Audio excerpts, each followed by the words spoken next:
রাজনীতি বন্ধ করতে হবে। রাজনীতি ভয়ভীতির মাধ্যমে হবে না, রাজনীতি ভালোবাসার মাধ্যমে হবে, রাজনীতি আঘাতের মাধ্যমে হবে না, রাজনীতি হবে সম্প্রীতির মাধ্যমে। এই জন্য যারা বলেন আমরা চুপি চুপি আছি, সেটা আপনারা ছেড়ে ফেলে দেন, রুখে দাঁড়িয়ে যান। যদি আপনারা চুপি চুপি থাকেন তাহলে আপনারা সবাই শেষ, আর যদি সবাই ঐক্যবদ্ধ ভাবে দাঁড়িয়ে যান তবে আপনি বাংলাদেশ।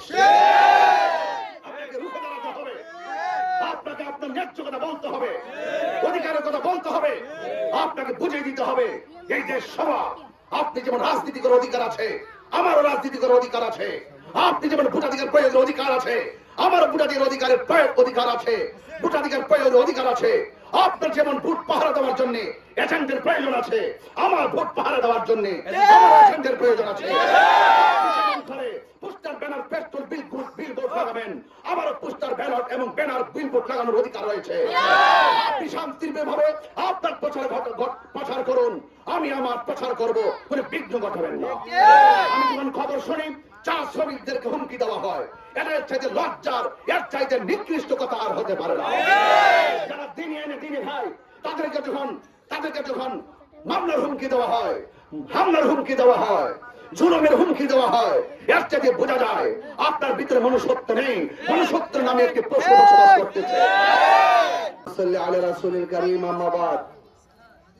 আসন্ন ত্রয়োদশ জাতীয় সংসদ নির্বাচনে হবিগঞ্জ ৪ চুনারগড় মাধবপুর আসন থেকে মোমবাতি প্রতীকে নির্বাচন করছি।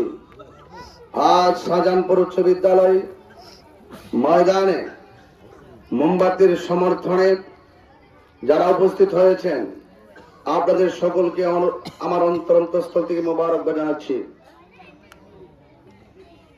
আমি আপনাদের খেদমতে শুধু এতটুকু সময়ের কালক্ষেপণ না করে বলতে চাই,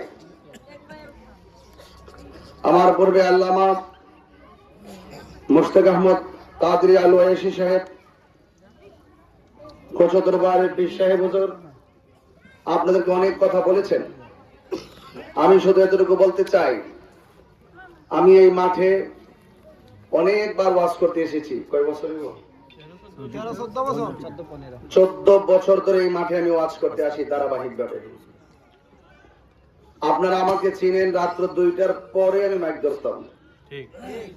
তো আমার প্রফেশন ছিল ওয়াজ মাহফিল করা, বাট এখন নির্বাচনে আসার মূল কারণ হলো বর্তমান প্রেক্ষাপট। এই প্রেক্ষাপটটা সুন্নিয়তের জন্য, দেশের জন্য খুবই অস্থিরতর অবস্থার মধ্যে চলছে। এই দেশের মধ্যে মব ভায়োলেন্সে মানুষ নিরাপত্তাহীনতায় ভুগছে।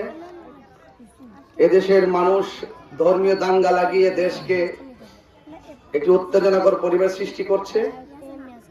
মানুষের বাক স্বাধীনতা কেড়ে নিয়ে এক আধিপত্যের সমাজ রাষ্ট্র গঠন করার ষড়যন্ত্র মেতে উঠেছে। ইত্যাদি জনিত কারণে এদেশে একমাত্র শান্তিপ্রিয় দল আহলুস সুন্নাত ওয়াল জামাত, বৃহত্তর সুন্নি জোট মনে করেছেন এই মুহূর্তে দেশের হাল ধরা দরকার। মোমবাতি প্রতীকে আজ আমি আপনাদের মাঝে এসেছি। বেশি দেরি হয় নাই, অল্প সময়ের ভিতরে আপনারা যে জাগরণ সৃষ্টি করেছেন, আপনারা মোমবাতির সমর্থনে যেভাবে আপনারা খেয়ে না খেয়ে ঘাম ঝরিয়ে আপনারা প্রচার প্রসার করছেন, নিঃসন্দেহে এটা আমাকে যথেষ্ট অনুপ্রাণিত করেছে। দেখুন, এই দেশটি স্বাধীন সোনার বাংলাদেশ। এই দেশে সবাই যার যার মতাদর্শ স্বাধীনভাবে পালন করবে। আমরা দেখেছি বিগত 2টি বছর এদেশে সংখ্যাগরিষ্ঠ তরিকাপন্থী সুফিবাদী মানুষদেরকে মাইনাস ফর্মুলা রেখে নিজের ব্যক্তিগত স্বার্থ হাসিল করার নেপথ্যে আমাদের সুন্নিদের সঙ্গে বৈষম্য সৃষ্টি করা হয়েছে। আমরা দায়িত্বহীন ভাষায় বলতে চাই, যারা আমাদের সঙ্গে বৈষম্য সৃষ্টি করেছে, আমরা কি ক্ষমতায় গিয়ে তাদের প্রতিশোধ নিব? না, আমরা ক্ষমতায় গিয়ে বুঝাবো যে আপনারা যে বৈষম্য সৃষ্টি করেছেন এটা উচিত হয়নি। আমরা বৈষম্যের দেয়াল ভেঙে দিয়ে একটি শান্তি এবং সম্প্রীতির বাংলাদেশ গঠন করব। আজকে তেলিয়াপাড়া সুরমা যে চা বাগানগুলো রয়েছে, চা শ্রমিকরা রয়েছে, তারা অর্থনৈতিকভাবে যথেষ্ট বৈষম্যের শিকার। 170 টাকা দিয়ে দৈনিক কিছু চলে না, চলে না। এদের সঙ্গে জুলুম করা হয়েছে। তারা চা পাতা তোলে, যখন চা পাতা তোলে তাদের গায়ে বৃষ্টি ঝরে, তখন তারা রেইনকোটের কথা মনে হয়, কিন্তু তাদের সাধ্য নেই যে রেইনকোট পরে তারা স্বাভাবিক জীবন যাপন করে তাদের কর্ম চালাবে।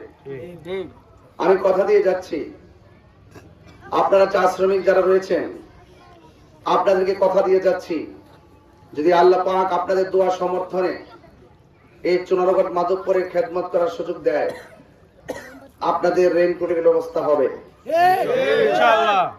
আমি কথা দিয়ে যাচ্ছি, শিক্ষা, স্বাস্থ্য আর অবকাঠামো উন্নয়নে চা শ্রমিকদের জন্য যা যা প্রয়োজন ইনশাআল্লাহ আমি তা করব। আর আপনারা যারা এখানে এসেছেন, আপনারাও বিভিন্ন ভাবে বিভিন্ন আধিপত্যবাদের কবলে পড়ে অনেকে আপনাদেরকে মনে করে যে আপনারা তাদের গোলাম। আমরা কারো গোলাম নয়, আমরা কারো দাস নয়।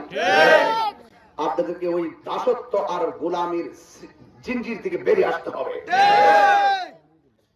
আপনার জন্য, আপনার অধিকারের জন্য, আপনার শান্তির জন্য, আপনার সুরক্ষার জন্য, আপনার অধিকার আদায়ের জন্য, আপনার সুবিধার জন্য, আপনার বাক স্বাধীনতা আপনাকে ফিরিয়ে দেওয়ার জন্য আমি রাজনীতিতে এসেছি। এভাবে কোন সমাজ ব্যবস্থা চলতে পারে না।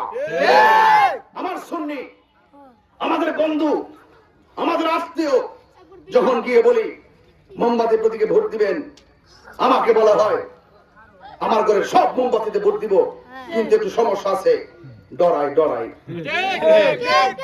এই জন্য আপনাদেরকে বলছি, সজাগ থাকতে হবে, ঐক্য থাকতে হবে, একসাথে সিদ্ধান্ত নিতে হবে। মনে রাখবেন, বিচ্ছিন্ন থাকলে আমাদের সবার ক্ষতি হবে, ঐক্যবদ্ধ থাকলে আমাদেরকে কেউ ক্ষতি করতে পারে। আপনাদেরকে বলছি, আবারও বলছি, দিন যতই যাবে প্রত্যেকটা বিষয় আমি চুলছেড়া বিশ্লেষণের মাধ্যমে জবাব দেওয়ার জন্য প্রস্তুত আছি। আপনাদের উপরে যদি কোনো ধরনের আঘাত আসে, আপনাদের উপরে যদি কোনো মামলা হয়, আপনাকে যদি গ্রেফতার করা হয়, আগে মুক্তি তারপর নির্বাচন। ইনশাআল্লাহ সবাই ভালো থাকুন, ঐক্যবদ্ধভাবে থাকুন। মাগরিবের নামাজের পরে তেলিয়াপাড়া রেল লাইনের পাশে ইনশাআল্লাহ আমরা এখান থেকে গণ মিছিল নিয়ে সেখানে আমরা যুগান্তকারী কথা বলে দেব। মাগরিবের পরে সেখানে থাকবেন, আপনার মুখে আমার মুখে একটি স্লোগান, মোমবাতির স্লোগান।